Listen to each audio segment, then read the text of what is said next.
हरे।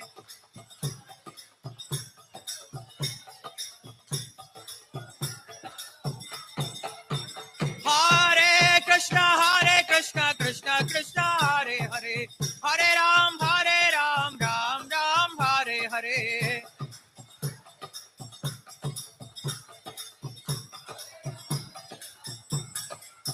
हरे कृष्णा कृष्णा कृष्णा हरे हरे, हरे राम राम राम हरे हरे।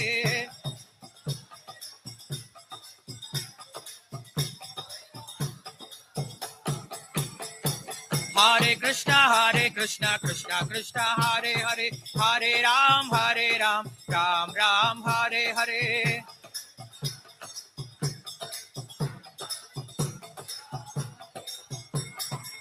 हरे कृष्णा कृष्णा कृष्णा हरे हरे, हरे राम राम राम हरे हरे।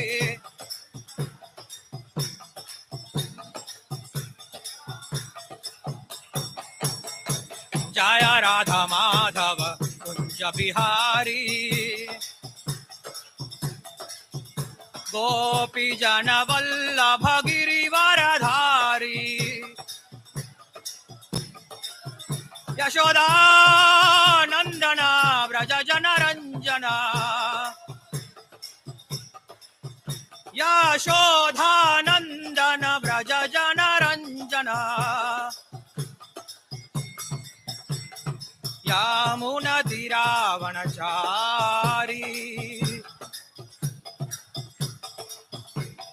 यमुना तीरावनचारी।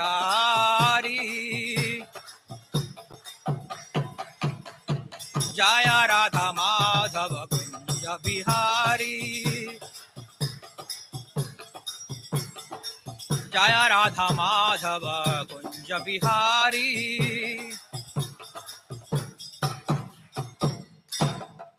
हरिनाम संकीर्तन यज्ञ की जय, श्री विष्णु सहस्रनाम व्याख्यानम की जय, श्रील प्रभुपाद की जय।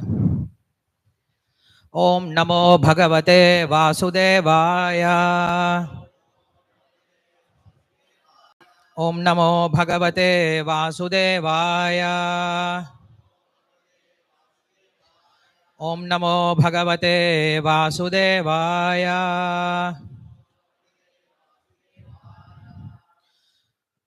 शुक्लांबरधरं विष्णुं शशिवर्णं चतुर्भुजं प्रसन्नवदनं ध्यायेत् सर्वविघ्नोपशान्तये।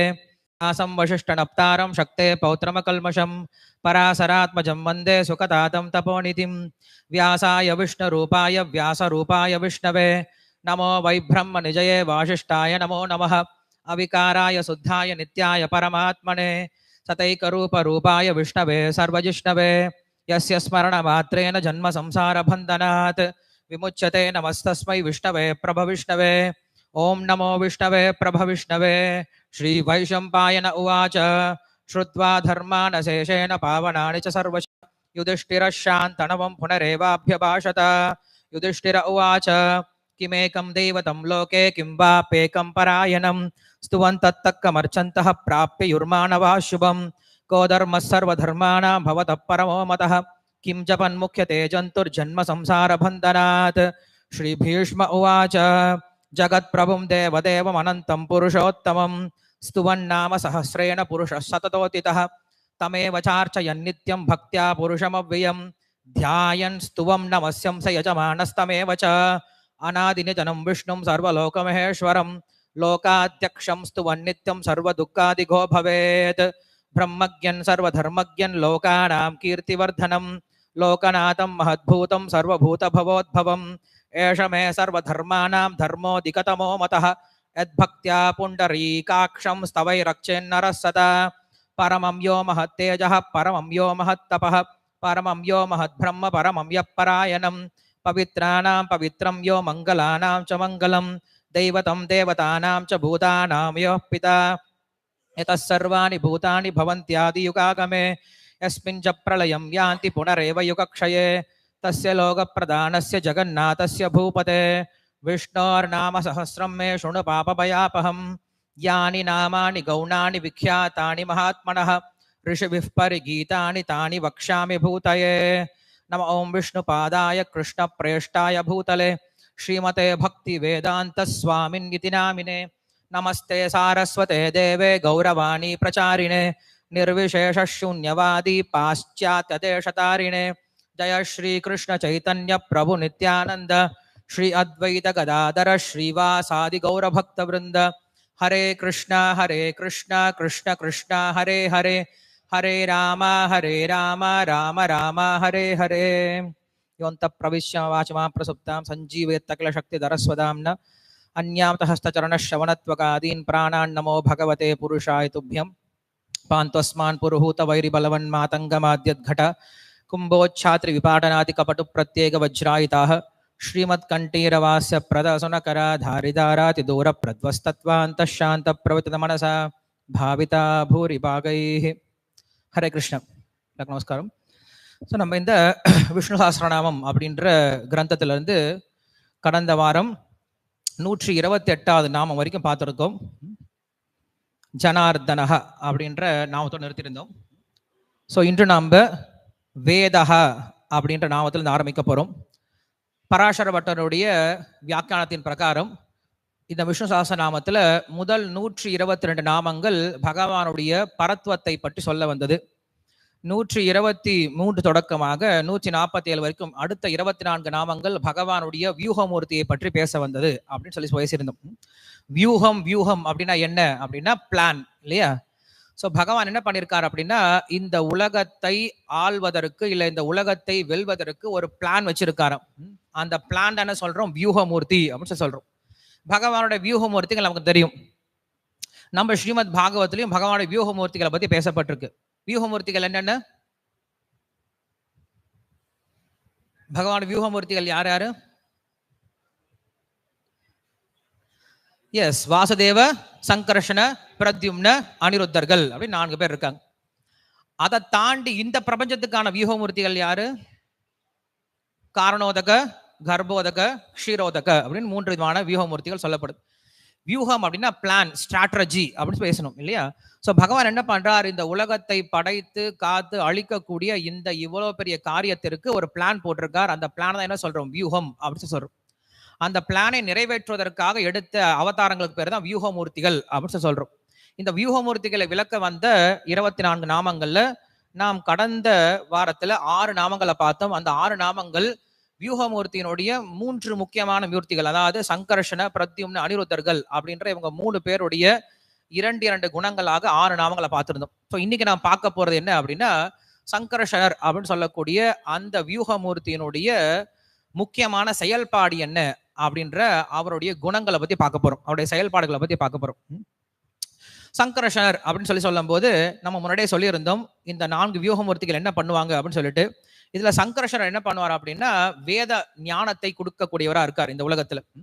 ஸோ பகவான் இந்த உலகத்துல வேதமாக தோன்றி அந்த வேதத்தை மக்களுக்குள்ளார பிரச்சாரம் செய்யணும் இல்லையா? அந்த ஒரு காரியத்தை எடுத்துக்கிட்டது யாரு? சங்கர்ஷண பகவான் அப்படின்னு சொல்றோம். ஸோ அதனால்தான் இங்க முதல் நாமம் அந்த சங்கர்ஷனுக்கு கொடுக்கப்பட்ட நாமம் என்ன? முதல் நாமம் அப்படின்னா சங்கர்ஷனுடைய முதல் நாமம் விஷ்ணு சஹஸ்ரநாமத்துல 129வது நாமம் வேதஹ. பகவானுடைய பெயர் வேதஹ அப்படின்னு கொடுத்திருக்கார். வேதம் வேதம் அப்படின்னு சொல்றோம் இல்லையா? வேதம் அப்படின்னா என்ன அப்படின்னு கொஸ்டின் கேட்கும் போது இதுக்கு நிறைய அர்த்தங்களை கொடுக்குறாங்க. வேத நாராயண சாக்ஷாத், இது பொதுவான முக்கியமான அர்த்தம். வேதம் அப்படிங்கிறது என்னது? சாக்ஷாத் நாராயணனுடைய ரூபம் தான், வேற ஒண்ணும் கிடையாது. சர்வ வேத சர்வ விதிஹி சாஸ்திரைஹி சர்வ யஜ்ஞைஹி சர்வ ஈஜ்யாஸ்ய கிருஷ்ணஹ அப்படின்னு சொல்லிட்டு இன்னொரு வேத வாக்கியம் சொல்லுது. என்னது? எவனொருவன் வேதத்துல சொல்லப்பட்ட எல்லா விதமான யஜ்யங்களையும் எல்லா விதமான தானங்களையும் எல்லா விதமான தவங்களையும் எல்லா விதமான கர்மங்களையும் செய்து விட்டானோ, இல்ல எவனொருவன் இது எல்லாமே கிருஷ்ணர்னு புரிஞ்சுக்கிட்டானோ, இல்ல இவை எல்லாமே கிருஷ்ணர் தான் அப்படின்னு சாஸ்திரம் சொல்லுது. சாஸ்திரத்துல சொல்லப்பட்ட எல்லா விதிமுறைகளும் என்ன அப்படின்னா கடைசியில கிருஷ்ணர் சொல்லிட்டார். அப்ப யார் ஒருவன் கிருஷ்ண பக்தி செய்ய ஆரம்பிச்சிட்டானோ அவன் வேதத்துல சொல்லப்பட்ட எல்லா விதமான செயல்களையும் செய்தவன் ஆகிறான் அப்படின்னு சொல்லுது. அதனால கிருஷ்ண பக்தர்களுக்கு தனியா வேற ஒரு சடங்கு, தனியா வேற ஒரு பூஜை, தனியா வேற ஒரு பிராயஷ்சித்த விஷயங்கள் எதுவும் தேவையில்லை. அவன் செய்ய வேண்டியது ஒரே ஒரு விஷயம் தான். என்னது? நாம சங்கீர்த்தனம் அப்படின்ற ஒரே ஒரு விஷயம் தான். எப்ப நாம சங்கீர்த்தனம் அப்படின்ற கிருஷ்ண பக்தி செய்யறானோ அவன் எல்லா வேத சடங்குகளையும் செய்ததுக்கு ஒப்பிடப்படுறான். அதனால இங்க வேத ஸ்வரூபனாகிய கிருஷ்ணரை பத்தி சொல்றார். இங்க வேதம் அப்படிங்கிறது வேத கிரந்தத்தை பத்தி சொல்ல, வேத ஸ்வரூபனாக இருக்கக்கூடிய கிருஷ்ணரை பத்தி பேசுறார். சோ அதனாலதான் கிருஷ்ணருக்கே பேர் என்னது? வேதம் அப்படின்னு சொல்றோம். பொதுவா வேதம் அப்படின்னா என்ன அப்படின்னு சொல்லி கேட்கும் பொழுது, சாஸ்திரம் நம்மளுக்கு வேதத்துக்கான முக்கியமான 3 குணங்களை பத்தி விளக்குறதுனால வேதத்தை பத்தி பேசுது. வேதத்துக்கு முக்கியமான 3 குணங்கள் இருக்குன்னு சொல்லி சொல்லப்படுது. என்னென்ன குணங்கள் இருக்கு? அனாதித்வம், அப்புறம் அனாதி அப்படின்னா வேதத்துக்கு என்ன கிடையாது? ஆதி கிடையாது இல்லையா? வேதம் எப்ப தோன்றியது அப்படின்னு யாருமே வேதத்துக்கு ஒரு டேட் சொல்ல முடியாது. அனாதி. அனந்தத்துவம், அனந்தத்துவம் அப்படின்னா வேதத்துக்கு எல்லை சொல்ல முடியாது. இவ்வளவுதான் வேதம் அப்படின்னு சொல்லிட்டு வேதத்தை நிறுத்திட முடியாது. மூன்றாவது அபௌருஷயத்துவம் அப்படிங்கிறது மூன்றாவது குணம். அபௌருஷயத்துவம் அப்படின்னா எந்த ஒரு புருஷனாலையும் இயற்றப்படாதது வேதம் அப்படின்ற 3 குணங்கள் சொல்லப்படுது. நாம் எல்லாரும் வேதத்தை பின்பற்றக்கூடியவர்களா இருக்கிறதுனால நாம் முக்கியமா இந்த 3 குணங்களை பத்தி தெரிஞ்சுக்கணும். பைபிள் அப்படின்னா என்ன அப்படின்னா உடனே சொல்லிடுவாங்க, ஜீசஸ் சொன்னது. ஜீசஸ் சொன்னதுன்னு சொல்லி சொல்றதை காட்டிலும் ஜீசஸுக்கு பின்னாடி வந்து அவங்க சிஷ்யர்கள் என்ன பண்ணாங்க? உட்காந்து எழுதி வச்சது பைபிள் சொல்லி சொல்லிடலாம். குரான் அப்படின்னா என்னது? முகமது நபி சொன்னது குரான் அப்படின்னு சொல்லலாம். வேதம்னா என்னது அப்படின்னு கேட்கும் பொழுது இவர் சொன்னது அவர் சொன்னது அப்படிங்கிறது கிடையாது. வேதத்துக்கு இந்த 3 குணங்கள் நம்ம என்ன பண்ணணும்? எப்பயும் சொல்ல தெரிஞ்சுக்கணும். சோ வேதம் அப்படிங்கிறதுக்கு என்ன கிடையாதா? ஆதி கிடையாது. பைபிள் எப்ப தோன்றியது? 2000 வருடத்துக்கு முன்னாடி தோன்றியது. குரான் எப்ப தோன்றியது? 1500 வருடத்துக்கு முன்னாடி தோன்றியது. வேதம் எப்ப தோன்றியது? சொல்லவே முடியாது. அதனாலதான் வேதம் அப்படிங்கிறது அனாதிஹி சனாதனம் அப்படின்னு சொல்றது. ஏன்னா கிருஷ்ணர் சொல்றாரு, கர்ம பிரம்மோத்பவம் வித்தி பிரம்மாட்சர தமுத்பவம் தஸ்மாத் சர்வகதம் பிரம்ம நித்தியம் யக்ஞே பிரதிஷ்டிதம். இந்த வேதத்தை நான் என்ன பண்ணிருக்கேன் தெரியுமா அர்ஜுனா? இந்த உலகம் ஆரம்பிக்கும் பொழுதே கொடுத்திருக்கேன்னு சொல்லி சொல்றார். கிருஷ்ணர் 3ஆம் அத்தியாயத்துல சொல்றார், அன்னாத் பவந்தி பூதானி அப்படின்ற ஸ்லோகத்தை சொல்றதுக்கு முன்னாடி இந்த உலகம் தோன்றும் போது என்ன பண்றேன்? இந்த உலகத்தோட சேர்ந்து வேதத்தையும் சேர்த்தே கொடுத்திருக்கேன் அப்படின்னு சொல்றார். அந்த ஸ்லோகம் என்னது? வேதத்தையும் தேவர்கள் நான் சேர்த்து இந்த உலகத்தை அனுப்புறேன்னு சொல்லி சொல்ற ஸ்லோகம் 3ஆம் அத்தியாயத்துல வரும். சோ கிருஷ்ணர் சொல்றார், இந்த வேதமானது எப்ப தோன்றியது அப்படின்ட்டு யாரும் சொல்ல முடியாது அப்படின்னு சொல்றார். சரி, இது புரியுது. அனந்தாக அப்படின்னா வேதத்துக்கு எல்லை இல்லை அப்படின்னு சொல்லி சொல்றாரு, அதுவும் புரியுது. மூன்றாவது என்ன அப்படின்னா அபௌருஷயத்துவம் அப்படின்னு சொல்லி சொல்றார்.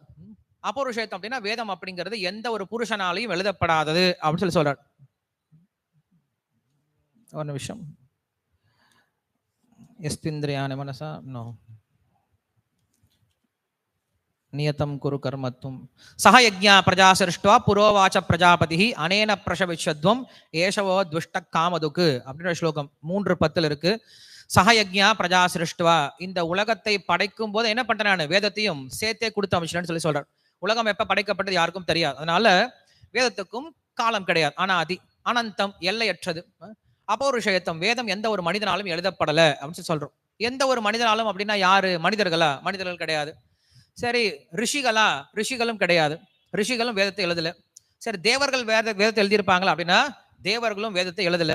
சரி, பகவான் வேதத்தை எழுதியிருப்பாரா அப்படின்னா பகவானும் வேதத்தை எழுதவில்லை. இதுதான் வேதமே சொல்லுது. இதுதான் பகவான் சொல்றார். வேதைஷ்ட சர்வைர் அகம் ஏவ வேத்யா வேதாந்த வித் வேத கிருத்து. அப்படியே வருது, வேதாந்த கிருத்து வேத வித் இல்லையா? சோ பகவான் என்ன சொல்றாரு? வேதத்தினால அறியப்பட வேண்டிய பொருள் நான் தான், வேதாந்தத்தை இயற்றியவன் நான் சொல்லி சொல்றார். சோ பகவானே என்ன சொல்லிட்டார்? நான் வேதத்தை எழுதல அப்படின்னு சொல்லி சொல்றார். பகவானே வேதத்தை எழுதல அப்படின்னா அப்ப வேதம் யாரால கொடுக்கப்பட்டது அப்படின்ற ஒரு கொஸ்டின் வரும் இல்லையா? சோ அதனால்தான் நம்மளுக்கு அந்த வேதமே அதற்கான பதில் சொல்லுது. யஸ்யைக நிஸ்வசிதம் வேதாக அப்படின்னு சொல்லி சொல்லுது. வேதம் அப்படிங்கிறது என்ன அப்படின்னா பகவானுடைய சுவாச காற்று. பகவான் மூச்சு இழுத்து விடுறாரு இல்ல, அந்த மூச்சு காற்று என்ன சொல்றோம்? வேத மந்திரங்கள் அப்படின்னு சொல்லி சொல்றோம். சோ பகவானுடைய மூச்சு காற்று முதல்ல தோன்றியதா? பகவான் முதல்ல தோன்றியாரா? யாருமே சொல்ல முடியாது இல்லையா? சோ பகவான் எப்படி நிரந்தரமா இருக்காரோ அதே போல பகவானுடைய மூச்சு காற்று எப்படிதான் இருக்கும்? நிரந்தரமா இருக்கும். ஸோ அதனால்தான் பகவானுடைய மூச்சு காற்றுக்கு வேதமானது ஒப்பிடப்படுது அப்படின்னு சொல்றாங்க. இதிகாச புராணாபியம் வேதம் சமுபபிரம்மயேத் பிபேதி அல்பஸ்ருதாத் வேதோ மான்மயம் பிரதிரிஷ்யதி. அந்த வேதம் அப்படிங்கிறது ரொம்ப பறந்து விரிந்து இருக்கிறதுனால மக்களால வேதத்தை சரியா புரிஞ்சுக்க முடியறது கிடையாது. அதனால அந்த வேதத்தை விளக்குவதற்காக உபபிராமணம் அப்படின்னு சொல்லிட்டு ஒரு விஷயம் சொல்லப்படுது. உபபிராமணம்னா என்னது? இப்ப தமிழ் படிக்கிறோம், ஸ்கூல்ல தமிழ் புக்கு படிக்கிறோம். தமிழ் புக்கு யாரும் படிக்க மாட்டாங்க. அந்த தமிழ் புக்கு என்ன இருக்கும்? கோனார் தமிழ் உரை இருக்கும் இல்லையா? அந்த தமிழ் உரை எல்லாரும் என்ன பண்ணுவாங்க? எக்ஸாம் டைம்ல படிப்பாங்க. தமிழ் புக்கே மறந்து போயிடுவாங்க. ஸோ அப்படின்னு என்ன அர்த்தம்? புக்கை விட்டுட்டு உரையை படிக்கிற மாதிரி நாமளும் என்ன பண்றது தெரியுமா? வேதத்தை படிக்கிறது கிடையாது, உபபிராமணத்தை தான் படிச்சுட்டு இருக்கோம்.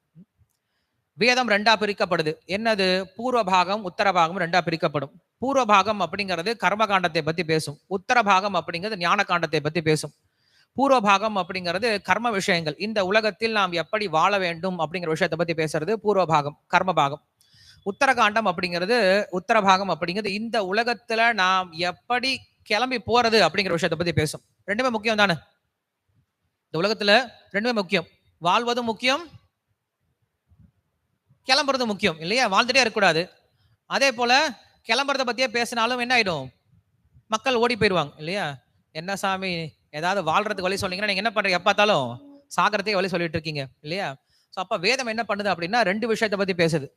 இந்த உலகத்துல எப்படி வாழ்வதனால திரும்ப நம்ம இங்க வாழ போறது இல்லையோ அப்படிப்பட்ட வாழ்க்கையை வாழணும் அப்படின்ற விஷயத்தை பத்தி பேசுது இல்லையா? ஸோ இந்த உலகத்துல வாழ சொல்லி கொடுக்கறதுக்கு என்ன சொல்றோம்? வேதம் அப்படின்னு சொல்றோம். இந்த உலகத்துல இருந்து எப்படி கிளம்பணும் அப்படின்னு சொல்லி கொடுக்கறதுக்கு பேரு வேதாந்தம் அப்படின்னு சொல்றோம் இல்லையா? ஸோ அப்ப வேதம் வேதாந்தம் ரெண்டு விஷயம் இருக்கு. சரி, வேதம் நம்மளுக்கு புரியுமா அப்படின்னு சொல்லி கேட்டா வேதம் புரியறது கிடையாது. அந்த வேதத்துக்கான உபபிராமணம் தான் என்ன சொல்றோம்? ஸ்மிருதி அப்படின்னு சொல்றோம். ஸ்மிருதி சாஸ்திரங்கள் நிறைய இருக்கு. மனுஸ்மிருதி இல்லையா? நிறைய ஸ்மிருதிகள்லாம் இருக்கு. இந்த ஸ்மிருதி சாஸ்திரம் படிக்கிறதுனால ஒருவனுக்கு வேதம் புரிய ஆரம்பிக்கும். வேதத்துக்கான உபபிராமணம் ஸ்மிருதி அப்படின்னு சொல்றோம். அப்ப வேதாந்தத்துக்கான உபபிராமணம் என்னது? இதிகாச புராணங்கள். இங்க அதான் சொல்றது, இதிகாச புராணாபியாம் வேதம் சமுபபிராமயேது பிபேதி அல்பஸ்ருதாத். வேதத்துக்கு பயம் வந்துடுச்சான். ஹரே கிருஷ்ணா, எல்லாரும் கேக்குறீங்களா? ஓகே. வேதத்துக்கு என்ன வந்துடுது? பயம் வந்துடுது. என்ன பயம் வேதத்துக்கு? ஏன்னா எல்லாரும் தப்பு தப்பா புரிஞ்சுப்பாங்களே அப்படின்னு பயம். ஏன்னா வேதத்தை படிச்சா இருக்கிறத இருக்கிற மாதிரி புரிஞ்சுக்கிட்டா பரவாயில்ல. அங்க ஒண்ணு சொல்லி இருக்கு, ஏன் ஒரு மாதிரி புரிஞ்சுக்கிறான் இல்லையா? மாறி மாறி புரிஞ்சுக்கிறாங்க. அப்ப வேதம் பயப்பட ஆரம்பிக்குதான். நான் ஒண்ணு சொல்ல போய் இவங்க எல்லாரும் என்ன பண்றாங்க? தப்பு தப்பா புரிஞ்சுக்கிறாங்கன்னு சொல்லிட்டு ரொம்ப கவலையா இருந்ததான். அந்த வேதத்தினுடைய கவலையை நீக்குவதற்காக ஒரு கிரந்தம் தோன்றியது. அது என்னது? இதிகாச புராணங்கள் அப்படின்னு சொல்லக்கூடிய உபபிராமணங்கள். இந்த இதிகாச புராணங்கள் இருக்கிறதுனால வேதத்துக்கு பெருமூச்சு விட்டதான். அப்பா, இப்ப நம்மள சரியா புரிஞ்சுப்பாங்க அப்படின்னு சொல்லிட்டு. இல்லைன்னா நமக்கு வேதத்தை புரிய போறது கிடையாது. அதனால இங்க சொல்றது, அந்த வேதாந்தத்திற்கு உபபிராமணமாக நமக்கு ஸ்மிருதி சாஸ்திரங்களும் அதே சமயத்துல இதிகாச புராணங்களும் இருக்கு அப்படின்னு சொல்றாங்க. சரி, இங்க வேத சப்தம் எதை சொல்லப்படுது அப்படின்னா, வேதஹா அஸ்மின் விந்ததே வேதஹ. வேதம் அப்படின்ற சப்தத்துக்கு அர்த்தம் என்னது? பிரபுபாத் அடிக்கடி சொல்லுவார், வேத்தி அப்படின்னு சொல்லுவார். தெரிந்து கொள்வதுக்கு பேரு வேதம். இந்த உலகத்துல இப்பொருள் இப்படிப்பட்டது அப்படின்னு நமக்கு தெரிந்துக்கிறோம் அப்படின்னா, அந்த தெரிந்து கொள்வதற்கு உதவிகரமா ஒரு கருவி இருக்கு இல்லையா? அந்த கருவி நம்ம என்ன சொல்றோம்? வேதம் அப்படின்னு சொல்றோம். இன்னது இப்படிப்பட்டது அப்படின்னு தெரிந்து கொள்வதற்கு உதவிகரமா இருக்கிறதுக்கு பேரு வேதம். இல்லைன்னா தன்னை சரியாக விளக்குவதற்கு பேர் வேதமா. அதான் இங்க சொல்றாரு, அஸ்மின் விந்ததே அப்படின்னு சொல்றாரு. அஸ்மின் விந்ததே அப்படின்னா நாம் பகவானிடமிருந்து பெறுவதற்கு பேர் வேதம், தன்னை சரியாக விளக்குவதற்கு பேர் வேதம் அப்படின்னு சொல்லிட்டு வேதத்திற்கான பல்வேறு விதமான அர்த்தங்களை சொல்றார். வேத்யதே இது வேதஹ, தன்னுடைய அர்த்தத்தை சரியாக விளக்குறதுனால அதுக்கு பேரு வேதம் அப்படின்னு சொல்றது உண்டு. தமிழ்ல வேதத்துக்கு பேர் என்னது? மறை அப்படின்னு சொல்லுவோம் இல்லையா? நான் மறை அப்படின்னு சொல்லுவோம் இல்லையா? தமிழ்ல பார்த்தா மறை அப்படின்னு சொல்றாங்க. மறைந்து மறைந்து என்ன பண்ணும்? அர்த்தத்தை சொல்லி கொடுக்கும் சொல்றாங்க. ஆனா சம்ஸ்கிருதத்துல என்ன சொல்றாங்க? ரொம்ப ஸ்பஷ்டமா ரொம்ப தெளிவா சொல்லி கொடுக்கும் அப்படின்னு சொல்லிட்டு வேதத்துக்காக விஷயம் சொல்றாங்க. இப்படிதான் வேதம் அப்படின்ற வார்த்தைக்கு பொருள் சொல்றாங்க. சரி, இந்த வேதம் யாருக்காக சொல்லப்பட்டது? வேதம் யாருக்காக இருக்கு? மொத்தம் இந்த உலகத்துல, இந்த ஜட பிரபஞ்சத்துல, இந்த தோற்றத்துல எத்தனை விஷயங்கள் இருக்கு, எத்தனை தத்துவங்கள் இருக்கு? தத்துவங்கள் புரியுது இல்லையா? மொத்த படைப்புல எத்தனை தத்துவங்கள் இருக்கு? மூன்று தத்துவங்கள் தான் இருக்கு. என்னென்னது? சித்து, அச்சித்து, ஈஸ்வர. மூன்று தான். ஜடம், ஆன்மீகம், அப்புறம் ஆத்மா. மூன்று தான் இருக்கு. ஹரே கிருஷ்ணா, காலைல எல்லாம் தயிர் சாதம் சாப்பிட்டு வந்தீங்களா என்ன? மூன்று விஷயம் தான் இருக்கு மொத்தமா இந்த உலகத்துல, இல்லையா? நீங்க எந்த படைப்பு எடுத்துக்கிட்டாலும் எல்லாத்தையும் என்ன பண்ணலாம்? இந்த மூன்று விஷயத்துக்குள்ள என்ன பண்ணலாம்? அடக்கிடலாம். என்னென்ன இருக்கு? ஒன்று ஜடமா இருக்கணும், இல்லைன்னா ஆத்மாவா இருக்கணும், இல்லைன்னா பகவானா இருக்கணும், இல்லையா? ஆன்மீகமா இருக்கும். இந்த மூன்று தத்துவங்கள் தான் இருக்கு. சித்து, அச்சித்து, ஈஸ்வர அப்படின்னு மூன்று தத்துவங்கள் தான் இருக்கு. எல்லாத்தையும் இதுக்குள்ள என்ன பண்ணலாம்? நம்ம அடக்கி வச்சிடலாம். சோ இந்த வேதம் யாருக்காக சொல்லப்பட்டிருக்கு அப்படின்னு யோசிச்சு பார்த்தோம்னா, இந்த வேதமானது பௌதீகத்துக்கு சொல்லப்பட்டிருக்கா, அச்சித்துக்கு சொல்லப்பட்டிருக்கா? கிடையாது. ஏன் அச்சித்துக்கு சொல்லப்படல? ஏன்னா அது புரிஞ்சுக்காது, அதுக்கு ஞானமே கிடையாது, இல்லையா? சரி, வேதமானது பகவானுக்கு சொல்லப்பட்டிருக்கா? கிடையவே கிடையாது. ஏன்னா அவருக்கு வேதமே தேவையே இல்லை. ஏன்னா அவர் தான் வேதத்தை கொடுக்கிறாரு, அவருக்கு வேதம் தேவையில்லை. அப்ப வேதம் யாருக்காக சொல்லப்பட்டிருக்கு? ஜீவாத்மாக்களுக்கு மட்டுமே சொல்லப்பட்டிருக்கு, இல்லையா? சோ ஜீவாத்மாக்களுக்கு மட்டுமே இருக்கக்கூடிய சுயம் பிரயோஜனமானது என்ன அப்படின்னா வேதம். இந்த வேதம் என்ன சொல்லி கொடுக்கும் அப்படின்னா, வேதத்துக்கு இன்னொரு பெயர் என்ன சொல்லலாம்னா சாஸ்திரம் அப்படின்னு சொல்லலாம், இல்லையா? சாஸ்திரம் அப்படின்னா என்னது? சாசனம் அப்படின்ற வார்த்தையில இருந்து தோன்றியதுதான் சாஸ்திரம் அப்படின்னு சொல்லி சொல்றோம். சாசனம்னா என்னது? ஆர்டர்ஸ், இல்லையா? சாசனாது இது சாஸ்திரா அப்படின்னு சொல்லி சொல்றாங்க வித்பத்தி. சாசனம்னா ஆர்டர்ஸ். வேதம் என்ன பண்ண நம்மளுக்கு ஆர்டர்ஸ் கொடுக்கும். இதை செய், இப்படி இருக்கு என்ன பண்ண நம்மளுக்கு ஆர்டர்ஸ் கொடுத்துட்டே போயிட்டு இருக்கும். சோ இதை நம்ம சொல்றோம் சாசனம் அப்படின்னு சொல்லி சொல்றோம். இல்ல சட்டங்கள் அப்படின்னு சொல்லி சொல்லலாம். ஆர்டர்ஸ்னா சட்டம், இல்லையா? ஒரு நாட்டுல கண்டிப்பா சட்டம் இருக்கும். சட்டம் நம்மளுக்கு எல்லாம் சொல்லிக் கொடுக்கும்.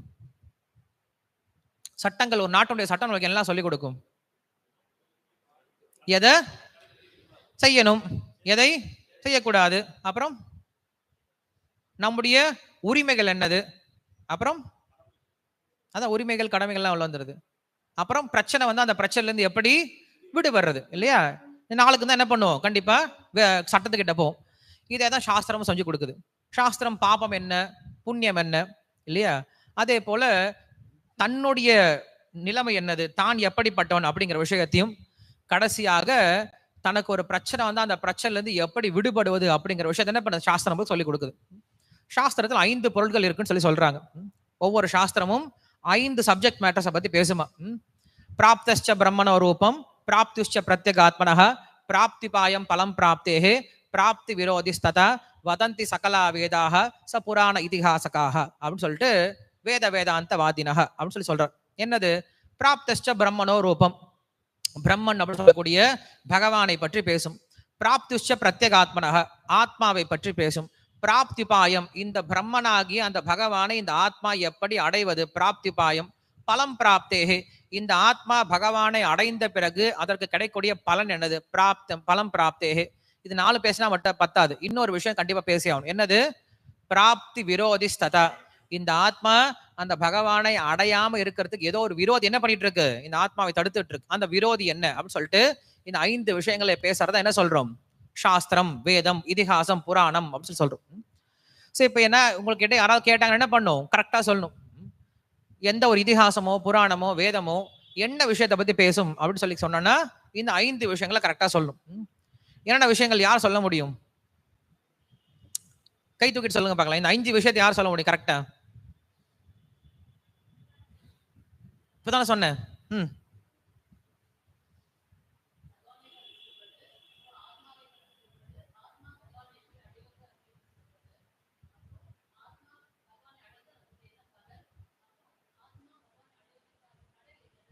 Very good.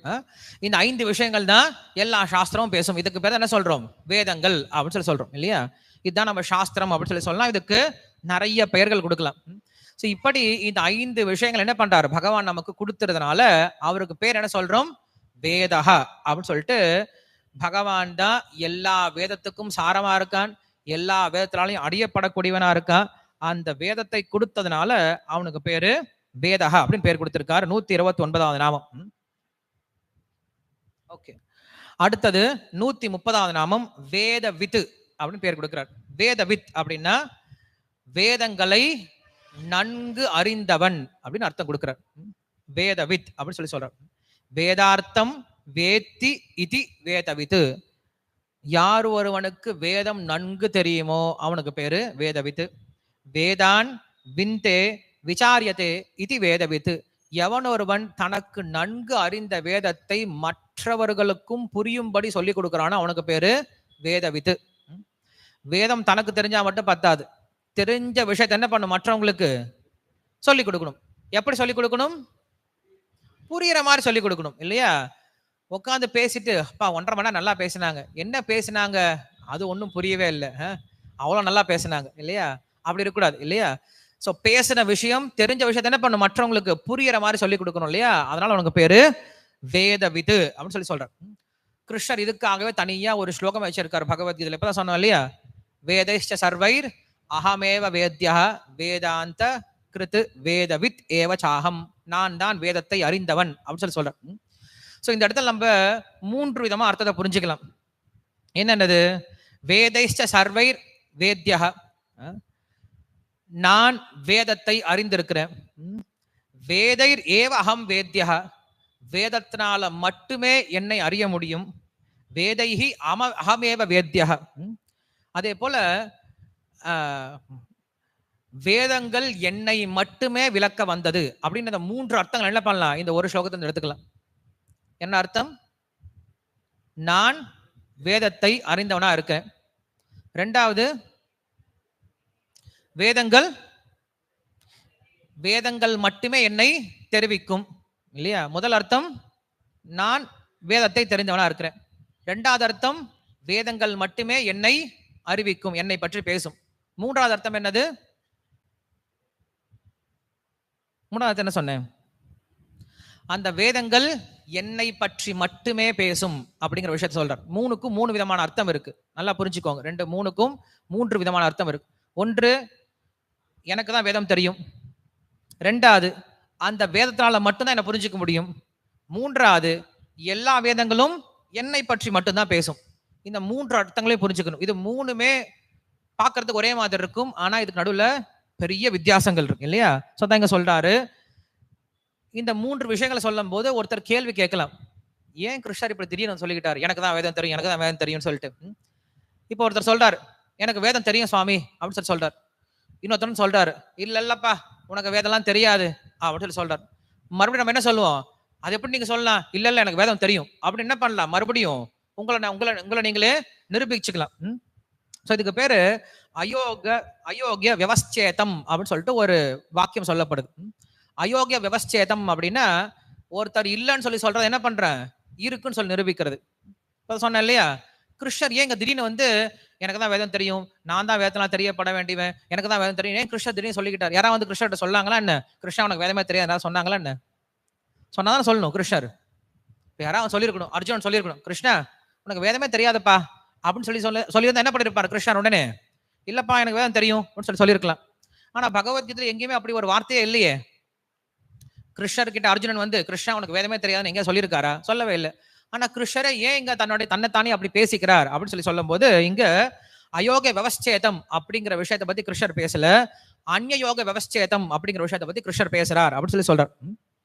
என்ன சொல்றார் அப்படின்னா, வேதத்தை நான் தெரிஞ்சிருக்கேன் அப்படின்னு கிருஷ்ணர் இங்க சொல்ல, வேதத்தை நான் மட்டும்தான் தெரிஞ்சுக்கிட்டேன் அப்படிங்கிற விஷயத்தை கிருஷ்ணர் சொல்றார்.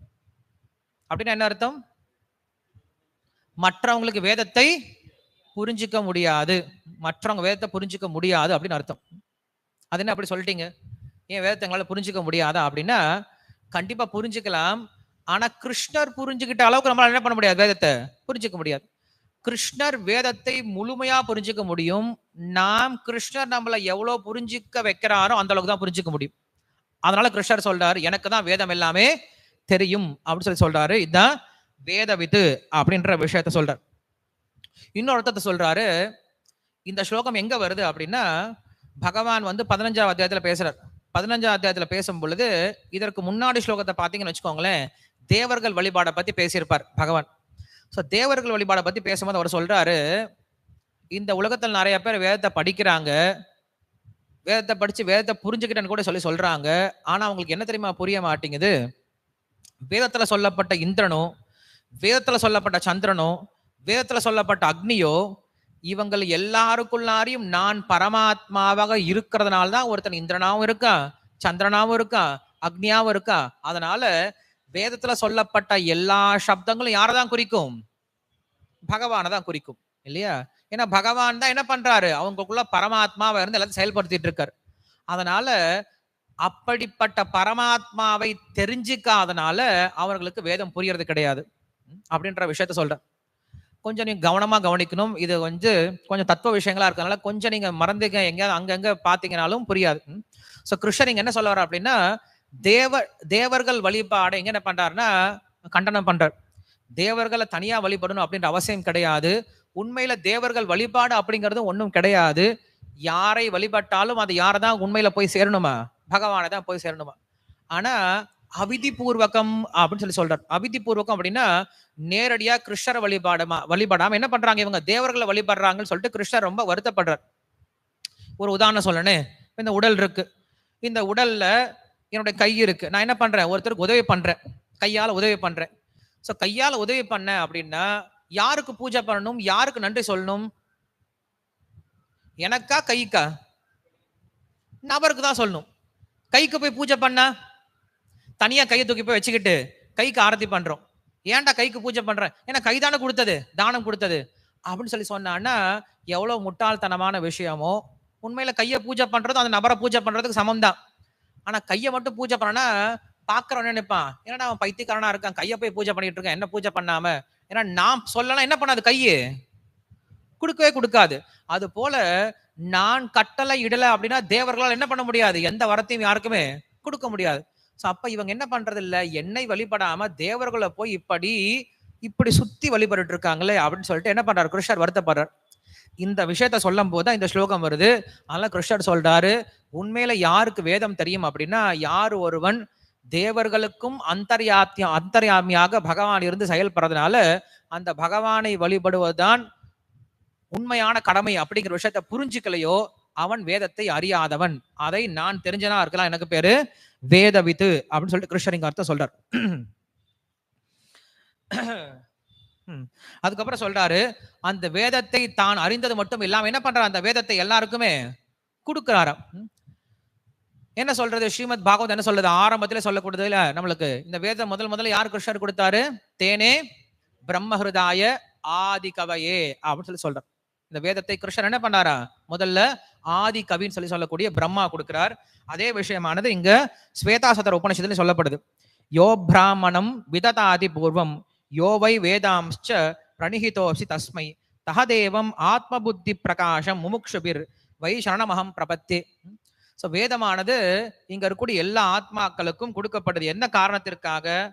புத்தி பிரகாசத்திற்காக. வேதம் அப்படிங்கிறது ஒரு விளக்குக்கு, ஒரு ஒளிக்கு என்ன பண்ணுது, ஒப்பிடப்படுது.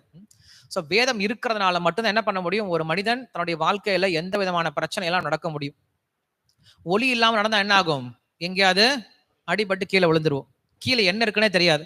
ஸோ அப்ப வேத வழிமுறை இல்லாம நம்ம வாழ்க்கையை நடத்தணும் அப்படின்னா ஒவ்வொரு படிக்கட்டுலயும் நம்மளுக்கு பிரச்சனை தான் வருமா. அதனால வேதம் அப்படிங்கிற இந்த ஒரு விளக்கை, பிரகாசத்தை, புத்தி பிரகாசத்தை பகவான் கொடுத்திருக்காரு.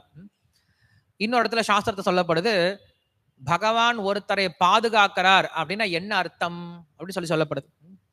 பகவான் நம்ம சொல்றோம், பகவான் நம்மளை பாதுகாக்கிறான்னு சொல்றோம். பகவான் நம்மளை எப்படி பாதுகாப்பார் சார்? ஒரு இடையன் என்ன பண்றான், காலையில இருந்து சாயந்தரம் வரைக்கும் மாடு மேய்க்கிறான்.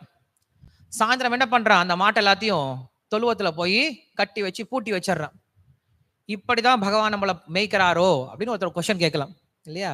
எப்படி ஒரு இடையன் பசுமாடுகள் எல்லாத்தையும் மேய்ச்சு அதை ஒரு தொட்டில போட்டு கட்டி பாதுகாக்கிறாரோ அது போல பகவான் நம்மளை இப்படிதான் கட்டி வச்சு பூட்டி வச்சு பாதுகாக்கிறார் அப்படின்னு ஒரு கொஸ்டின் கேட்கலாம் இல்லையா? பகவான் அப்படி நம்மளை பாதுகாக்கிறது கிடையாது. பகவான் உண்மையாலுமே நம்மளுக்கு பாதுகாப்பு கொடுக்கிறார் அப்படின்னா நமக்கு ஒரு விஷயம் கொடுப்பாராம். என்ன விஷயமா இருக்கும்? சுதந்திரம் கொடுத்தாருன்னா பாதுகாப்பே இல்லைன்னு அர்த்தம், கை கழுவி விட்டார் அப்படின்னு அர்த்தம். புத்தன் கொடுத்திருக்காரு, அந்த புத்தி வச்சா நம்ம தப்பா ஓடிட்டு இருக்கோம். பகவான் நம்மளை பாதுகாக்கிறார் அப்படின்னா இது ஒண்ணுதான் பாதுகாப்பு. பகவான் நம்மளுக்கு கொடுக்கக்கூடிய பாதுகாப்பு. மற்றது எதுவுமே நம்மளுக்கு பாதுகாப்பே கிடையாது. பக்தினா என்னது? பக்திக்கு அடிப்படை என்னது? குருனா என்னது? சத் சங்கம் இல்லையா? அந்த சாஸ்திரம் தான் சொல்லுது, பகவான் யாருக்காவது பாதுகாப்பு கொடுக்கும்னு நினைச்சாருன்னா அவர் என்ன பண்ணுவாரா? அந்த நபருக்கு சத் சங்கத்தை கொடுப்பாராம். குருன்னு குருனே நிற்காதீங்க. குரு அப்படிங்கிற ஒரு பொதுவான பொருள் தான். சத் சங்கம் அப்படின்னா பக்தருடைய சங்கம் இல்லையா? ஸோ அப்ப யார் ஒருவனுக்கு பக்தனுடைய சங்கத்தை கொடுத்திருக்காரோ அவன் என்ன பண்றார்? பகவான் பாதுகாக்கிறார் அப்படின்னு அர்த்தம். ஒருவனுக்கு சத் சங்கம் இல்லை அப்படின்னா பகவான் என்ன பண்ணிட்டார்? அவனுடைய கேஸ க்ளோஸ் பண்ணி முடிச்சிட்டார் அப்படின்னு அர்த்தம். இனிமேல வேலைக்காகாத கேஸ் பண்ணி மூடி வச்சிட்டார் அப்படின்னு அர்த்தம். அதனால பகவான் என்ன பண்றாரு அப்படின்னா இந்த வேதத்தை கொடுத்து நம்மள என்ன பண்றாரு? சத் சங்கத்தினால வேதத்தை புரிஞ்சுக்கிறோம் இல்லையா? ஸோ அந்த புத்தி பிரகாசத்தை என்ன பண்றாரு? கொடுக்கறதுனால அவனுக்கு பேரு வேதவித்து அப்படின்னு பேர் கொடுக்கிறோம். பகவான் இந்த உலகத்துல நமக்கு ஞானத்தை கொடுக்கிறார் அப்படின்னு சொல்றோம். பகவான் பல்வேறு அவதாரங்கள் வரார் இல்லையா? மத்ஸ்ய, கூர்ம, வராக, நிருசிம்மன் நிறைய அவதாரங்கள் வரார். இந்த அவதாரங்கள்ல எந்த அவதாரங்கள்லாம் வேதத்தை நிலைநாட்டுவதற்காக வந்த அவதாரங்கள்? மத்ஸ்ய அவதாரமா? மத்ஸ்ய அவதாரம் சொல்ல முடியாது. ஹயக்ரீவ் அவதாரம் சொல்லலாம். கூர்ம அவதாரம் எங்க வந்தது? வேதத்தை நிலைநாட்டினது. வராக அவதாரம் சொல்லலாம். ஓகே. கிருஷ்ண அவதாரம் எதனால? பகவத்கீதை கொடுத்திருக்காரு இல்லையா? கிருஷ்ணன் என்ன சொன்னாரு? தர்ம சம்ஸ்தாபனார்த்தாய அப்படின்னு சொல்றாரு. தர்மத்தை நிலைநாட்டுவதற்காக வரேன்னு சொல்றாரு. தர்ம சம்ஸ்தாபனம் சொல்றாரு. தர்ம ஸ்தாபனம் சொன்னா முடிஞ்சு போச்சு. சம்ஸ்கிருதத்துல ஸ்தாபனம் அப்படின்னாவே ஃபவுண்டேஷன் அப்படின்னு அர்த்தம். நான் தர்மத்தை நிலைநாட்டுவதற்காக வரேன் அப்படின்னு சொல்ல முடிஞ்சு போயிடுச்சு. தர்ம ஸ்தாபனம் சொல்ல பகவான் என்ன சொன்னாரு? தர்ம சம்ஸ்தாபனம் அப்படின்னு சொல்றாரு. சம்ஸ்தாபனம்னா என்ன அர்த்தம்? ஸ்தாபனம்னா என்ன அர்த்தம்? நிறைய ஆச்சாரியர்கள், நிறைய ரிஷிகள் என்ன பண்ணிட்டாங்க அப்படின்னா நிறைய வேதத்தை கொடுத்துட்டு போயிட்டாங்களாம். இதை கொடுத்ததுனால என்ன ஆச்சு எல்லாரும் அப்படின்னா எல்லாரும் குழப்பம் தான் வந்துதான். இதை படிக்காத, அதை படிக்காத, இதை செய்யறது, அதை செய்யறதுன்னு எல்லாம் குழப்பம் வந்துருச்சான். இதனால இது எல்லாத்தையும் தெளிவுபடுத்தி இது எல்லாத்தை காட்டிலும் இது தாண்டா உயர்ந்தது அப்படின்னு சொல்லிட்டு என்ன பண்றாரு? ஒரு விஷயத்த எஸ்டாப்ளிஷ் பண்றாருல்ல, ரீஎஸ்டாப்ளிஷ் பண்றாரு. எஸ்டாப்ளிஷ்மெண்ட் அப்படின்னு ஒண்ணு இருக்கு, அதை ரீஎஸ்டாப்ளிஷ் பண்றாரு. ஏற்கனவே ஒன்று இருந்துட்டு இருக்கு, அதை என்ன பண்றாரு? இப்ப சீர்படுத்துறாரு. அதனால தர்ம சம்ஸ்தாபனம் அப்படின்னு சொல்றோம். ஸ்தம்தாபனம் அப்படின்னா ரீஎஸ்டாப்ளிஷ்மெண்ட் அப்படின்னு அர்த்தம்.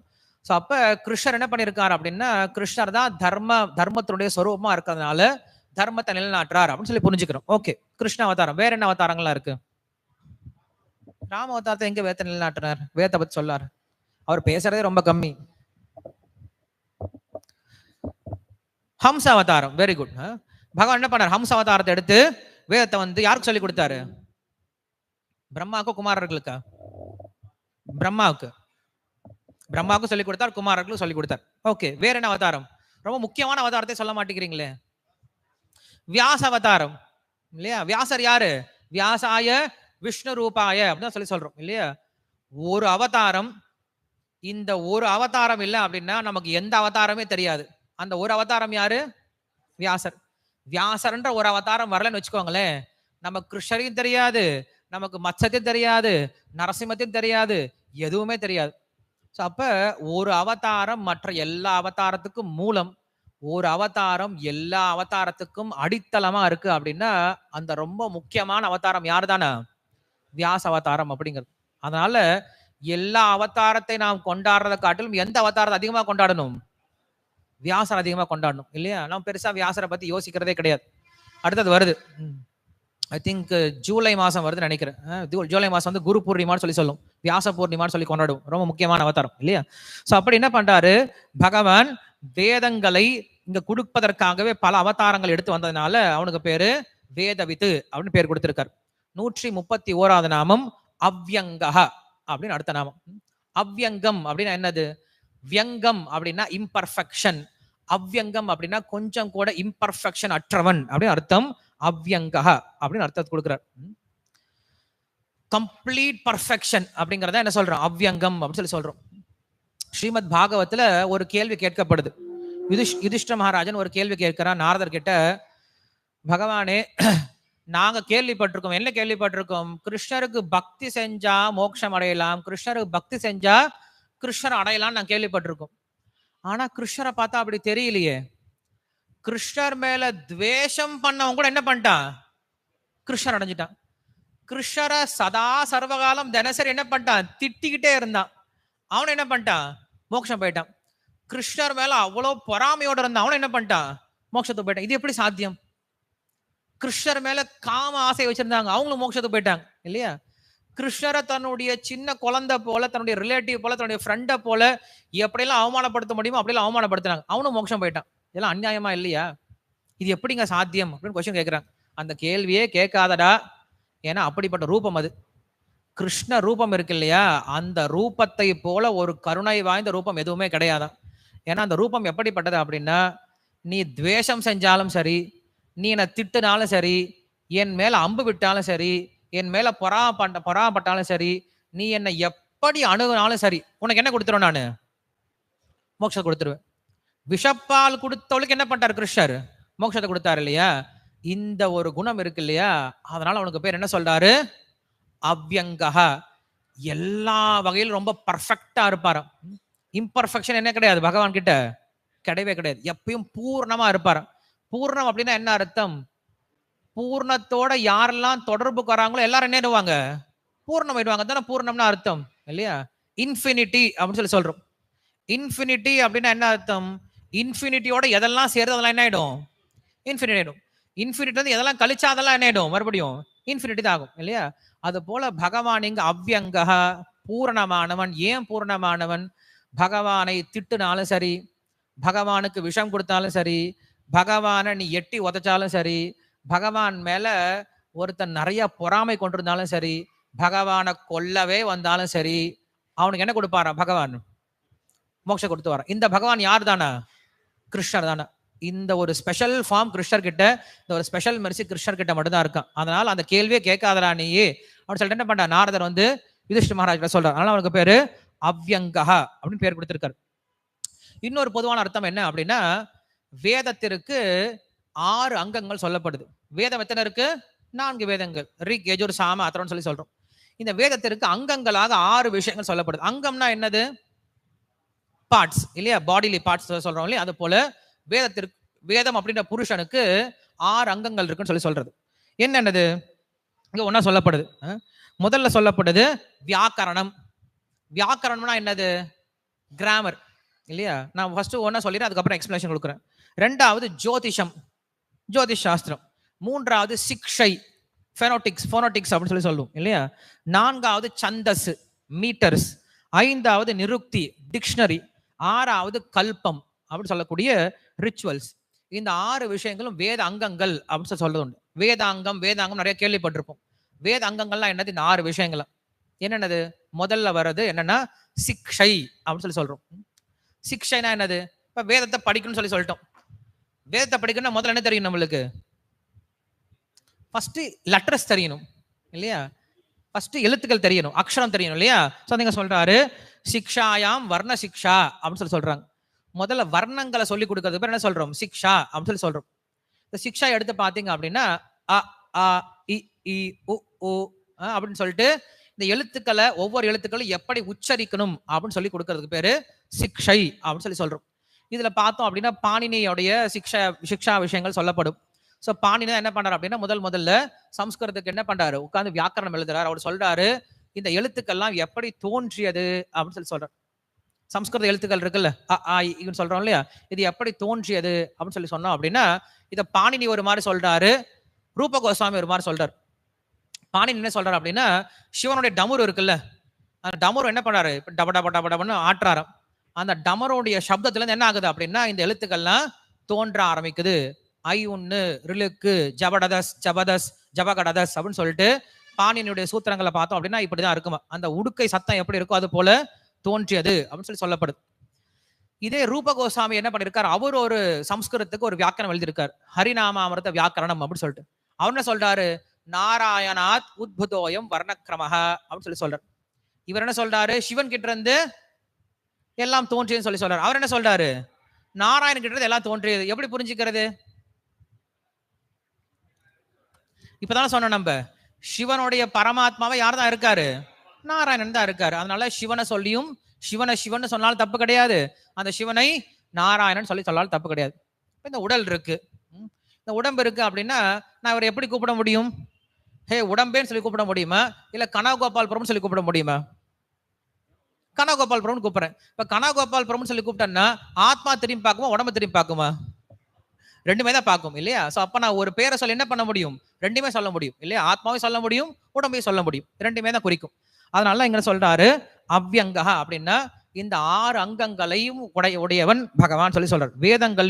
வேத அங்கங்கள் நிறைந்திருப்பவன், வேத அங்கங்களாக நிறைந்திருப்பவன். முதல்ல வேதமா இருக்கான்னு சொல்லி சொன்னாரு. இப்ப எப்படி இருக்காரு? வேத அங்கங்கள். அதுல ஃபர்ஸ்ட் வருது சிக்ஷை, எழுத்துக்களை பத்தி பேசுறார். ரெண்டாவது என்னது? இப்ப எழுத்துக்களை கத்துக்கிட்டோம், அடுத்து என்ன கத்துக்கணும்? எழுத்துக்களுடைய சேர்க்கை. சேர்க்கையினால என்ன வரும்? நம்மளுக்கு ஒவ்வொரு வார்த்தைகள் பிறக்கும். இதுக்கு பேர் வியாக்கரணம் அப்படின்னு சொல்றோம் இல்லையா? வியாக்கரண சாஸ்திரம் என்ன பண்ணும்? எப்படி எழுத்துக்கள் சேர்ந்து ஒரு வார்த்தையா மாறுது, வார்த்தைகள்லாம் ஒன்றாக சேர்ந்து வரிகளாக மாறுது, வரிகள்லாம் ஒன்றாக சேர்ந்து ஒரு பந்தியாக மாறுது சொல்லிட்டு சொல்லி கொடுக்கறது பேரு வியாக்கரணம் அப்படின்னு சொல்றோம். மூன்றாவது என்னது அப்படின்னா சந்தஸ். சந்தஸ்னா என்னது? இப்ப நம்மளுக்கு எழுத்து தெரிஞ்சிருச்சு, ஸ்லோகத்தை தெரிஞ்சிருச்சு, அடுத்த அந்த ஸ்லோகத்தை என்ன தெரியணும்? படிக்க தெரியணும் இல்லையா? அந்த படிக்க தெரியறதுக்கான ராகங்கள் இருக்கும்ல, அதுக்கு பேர் என்ன சொல்றோம்? சந்தசு அப்படின்னு சொல்றோம். இதுக்கு நிறைய சந்தசுகள்லாம் இருக்கு இல்லையா? அனுஷ்டுப்பு, திரிஷ்டுப்பு, பிருஹதி, உஷ்ணி அப்படின்னு சொல்லிட்டு நிறைய சந்தசுகள் இருக்கு. உதாரணத்தை நம்ம இப்ப பகவத்கீதை சொல்றோம் இல்ல, பகவத்கீதை அனுஷ்டுப் சந்தஸ்ல சொல்றோம். என்னது? தேஹினோஸ்மின் யதா தேஹே கௌமாரம் யவ்வனம் ஜர ததா தேஹாந்தர பிராப்திர் தீரஸ்தத்ர ந முஹ்யதி. பிரேக் பண்றோம் இல்லையா? எந்த இடத்துல பிரேக் பண்றோம் அப்படிங்கிறது முக்கியம். 8 எழுத்துக்கள், 16 எழுத்துக்கள், 32 எழுத்துக்கள், 48 எழுத்துக்கள் சொல்லிட்டு ஆகும். பிரேக் பண்ணி சொல்றதுக்கு பேரு சந்த சாஸ்திரம் அப்படின்னு சொல்றோம். ராகங்களை சொல்லி கொடுக்கறது. நான்காவது வருது என்ன அப்படின்னா நிருக்தி. படிக்க ஆரம்பிச்சிட்டோம், அடுத்து என்ன தெரியணும்? அதோடைய அர்த்தம் தெரியணும் இல்லையா? அதுக்கு பேர் டிக்ஷனரி. நிருக்தின்னு சொல்றது டிக்ஷனரி. நிருக்தி என்ன பண்ணும்? ஒவ்வொரு வார்த்தைக்கான அர்த்தத்தை சொல்லி கொடுக்கும். இது நிருக்தின்னு சொல்லி சொல்றோம். கடைசியா நான்காவது வருது என்ன அப்படின்னா ஜோதிஷம். இப்ப படிச்ச சாஸ்திரம் இருக்குல்ல, அதை என்ன பண்ண நம்ம இப்ப அடுத்தது அப்ளை செய்யணும். ஸோ அப்ளை செய்யறதுக்கு என்ன தேவைன்னா சரியான நாள் தேவை, நட்சத்திரம் தேவை, கிழமை தேவை, நிமிடங்கள் தேவை. இதை சொல்லிக் கொடுக்கறதுக்கு என்ன சொல்றோம்? ஜோதிஷம் அப்படின்னு சொல்றோம். ஜோதிஷம் அப்படின்னு நம்ம கட்டத்தை சொல்லிக் கொடுக்கறது கிடையாது. சாஸ்திரம் ஜோதிஷம் சொன்னது வேற காரணத்துக்காக. நம்ம என்ன பண்றோம்? ஜோதிஷ் சாஸ்திரம் எதுக்காக யூஸ் பண்றோம்? லக்னத்துல செவ்வாய் இருக்கு, இங்க புதன் இருக்கு, இங்க சூரியன் இருக்கு, இங்க உச்சத்தில் இருக்காரு, நீச்சத்தில் இருக்காரு, நீ போயிடுவ இருப்ப. இதுக்காக ஜோதிஷம் பேசப்படவே இல்லை. ஜோதிஷம் அன்னைக்கு பேசுனது ஒரே ஒரு காரியம் தான். என்னது? நீ எப்ப பூஜை பண்ணலாம், எப்ப யாகம் பண்ணலாம், எப்ப தானம் பண்ணலாம் அப்படின்னு முகூர்த்தத்தை குறிச்சு கொடுக்கறதுக்காக மட்டும்தான் ஜோதிஷம் பேசப்பட்டது இல்லையா? இது ஜோதிஷம் அப்படின்னு சொல்றோம். ஐந்தாவது கடைசியில வர்றது கல்பசாஸ்திரம். கல்பம் அப்படிங்கிற என்ன சொல்லி கொடுக்கும் அப்படின்னா அந்த யஜ்யத்தை நாம் எப்படி செய்யணும் அப்படின்ற ப்ரொசீஜர். இதுக்கு பேரு கல்பசாஸ்திரம். இதுக்கு பேர் என்ன சொல்றோம்? வேத அங்கங்கள். இந்த வேத அங்கங்களா இருக்கிறதுனாலதான் பகவான் இங்க அவ்யங்கன் அப்படின்னு சொல்றார்.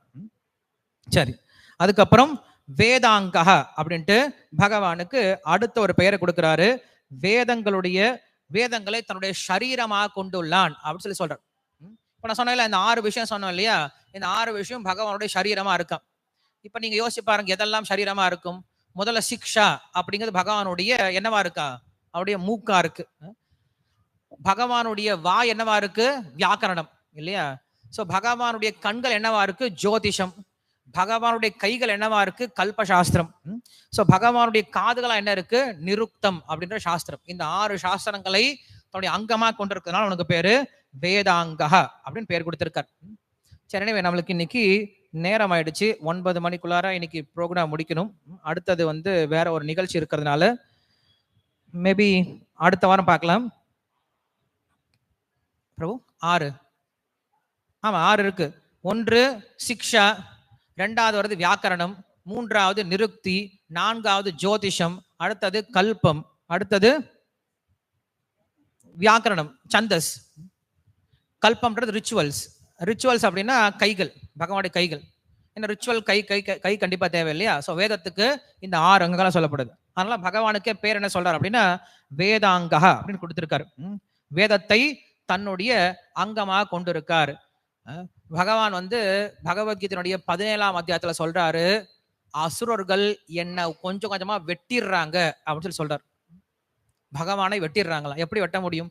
அம்மா அடிக்கடி சொல்லுவாங்க, அப்பா அம்மா சொல்லுவாங்க இல்லையா, ஏன்டா என்ன சாகடிக்கிற, ஏன்டா என்ன கடிச்சு திங்குற அப்படின்னு சொல்லுவாங்க. சாகடிக்கிறேன்னா என்ன அர்த்தம்? சொல்ற பேச்சு கேட்கலாம் சாகடிக்கிறதுக்கு அர்த்தம் இல்லையா? கடிச்சு திங்கிறன்னு என்ன அர்த்தம்? கொஞ்சம் கொஞ்சமா என்ன கடிச்சு சாப்பிடாதரா அப்படின்னு சொன்னா அவங்க சொல்ற பேச்சு கேட்கல அப்படின்னு அர்த்தம்.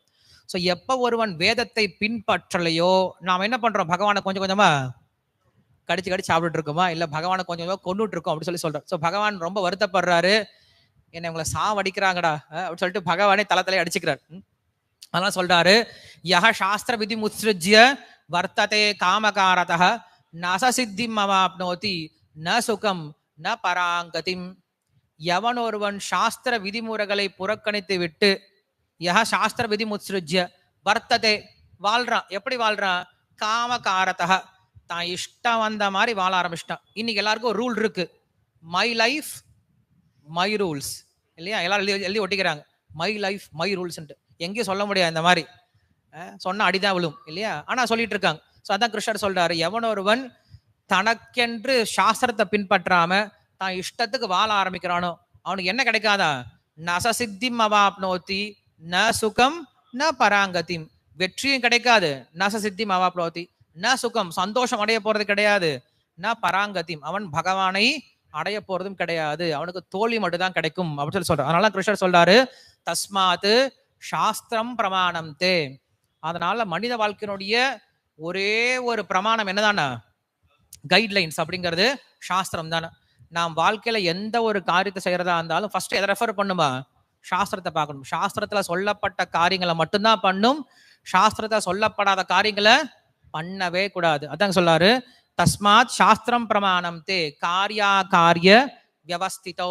எதை செய்யணும் எதை செய்யக்கூடாதுன்னு தெரிஞ்சுக்கோ. ஞாத்வா சாஸ்திர விதானோக்தம், இப்படி தெரிந்து கொண்டு கர்ம கர்த்தும் இஹார்ஹசி, உடைய கடமைகளை செய்ய அர்ஜுனான்னு சொல்லிட்டு சொல்றார். அதனாலதான் இங்க சொல்றது, பகவான் தன்னுடைய சாஸ்திரத்தினால தன்னுடைய கட்டளைகளால் என்ன பண்ணிருக்காரு, இங்க நமக்கு தேவையான விஷயங்களை கொடுத்திருக்காரு.